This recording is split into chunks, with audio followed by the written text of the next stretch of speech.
from birth and beyond. There are 4 steps for straightening the car. First comes a rear-facing car seat. Second is forward-facing with harness. Third is a booster seat with seat belt. And last comes seat belt alone. All kids should ride in the back seat until at least age 13. At birth, a baby must ride rear-facing.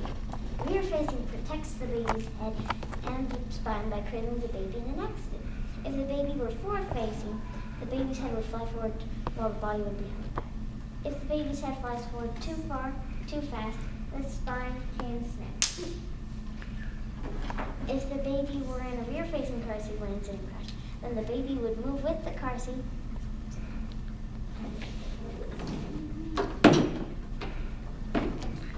The child should remain in a rear-facing car seat until at least 2 years old, but as long as possible would be safest. My sister rode in a rear-facing car seat until she was 6 years old. We are going to demonstrate how to install a rear-facing car seat. Okay. Read the car seat manual. Put in rear-facing mode. Harness must be at or below the shoulders. Place on vehicle seat facing the rear.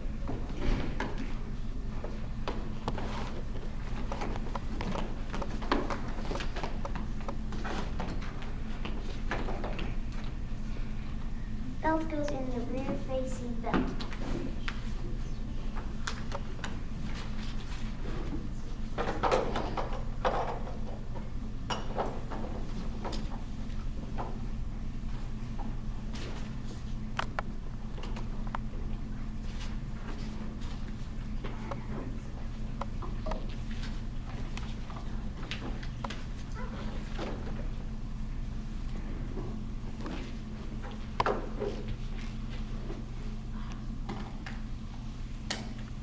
Lock the belt.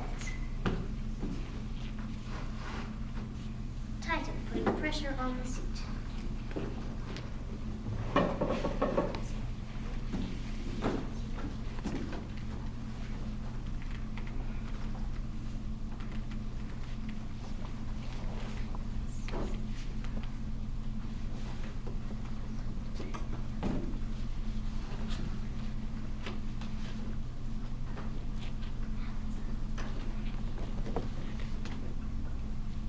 Seat should move less than 1 inch side to side and front to back at the belt.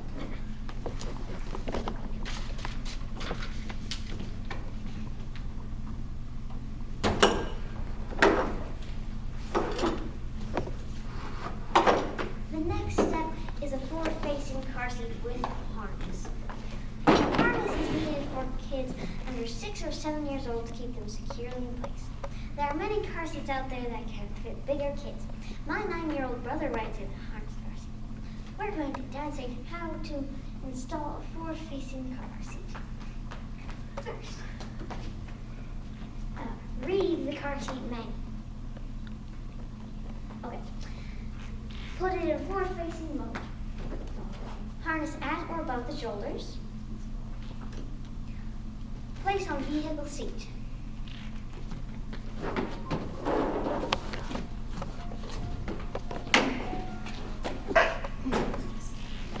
Belt and forward-facing belt.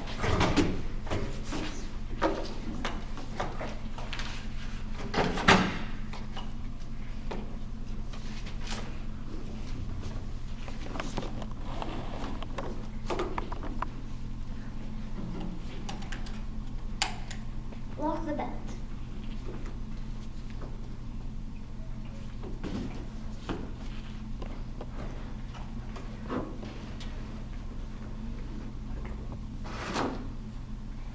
Tighten, putting pressure on the seat.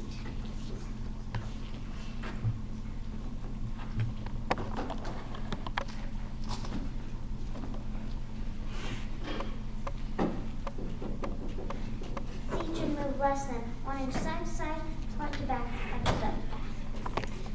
Attach top tether anchor to the top tether anchor and tighten.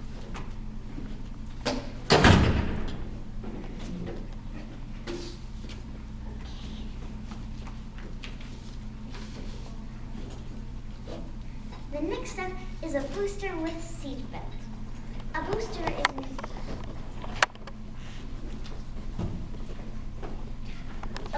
needed for children too short to fit in an adult belt alone. If the seatbelt is too high on child's belly, the seatbelt will seriously injure the child's belly in an accident. This pinky is a tie with a belt. The string around the 20 is the seatbelt on a child's abdomen.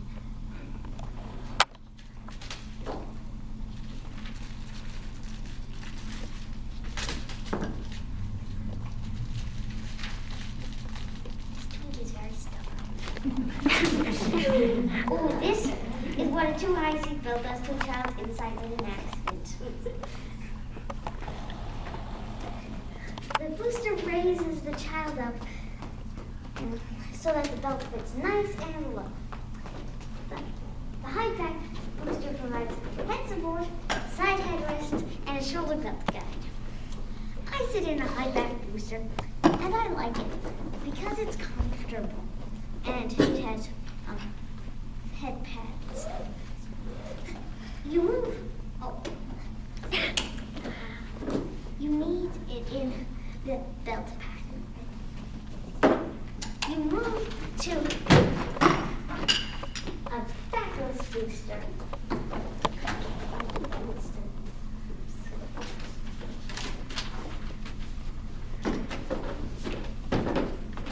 You move to a backless booster when you have outgrown high booster.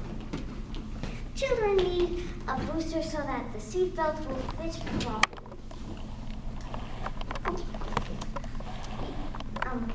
How to use a booster? You must read the booster manual. Place booster on the seat. Seatbelt goes in the belt guides, and then buckle up.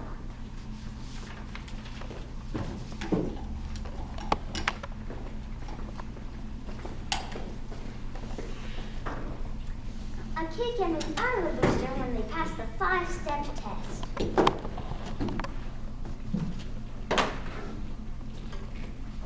Bottom must be all the way back.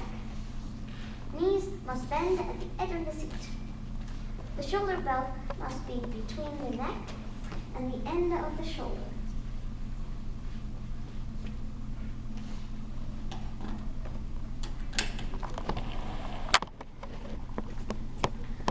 The lap belt must be low on the thighs and under the hip bone. The child must stay in place the whole ride. Once you move to a seatbelt, you must still wear it properly each and every ride. As a summer, rear facing is the safest way to ride. Rear face as long as possible. Forward facing harness is the next step. When the harness has outgrown, the child moves to a booster. A big kid can move to just a seatbelt when they pass the 5-step test. The back seat is the safest place to ride. No kids up front until 13 years old. Any questions? Did you get this out of your car? Please. The question has been asked. Did we get this out of our car? Yes.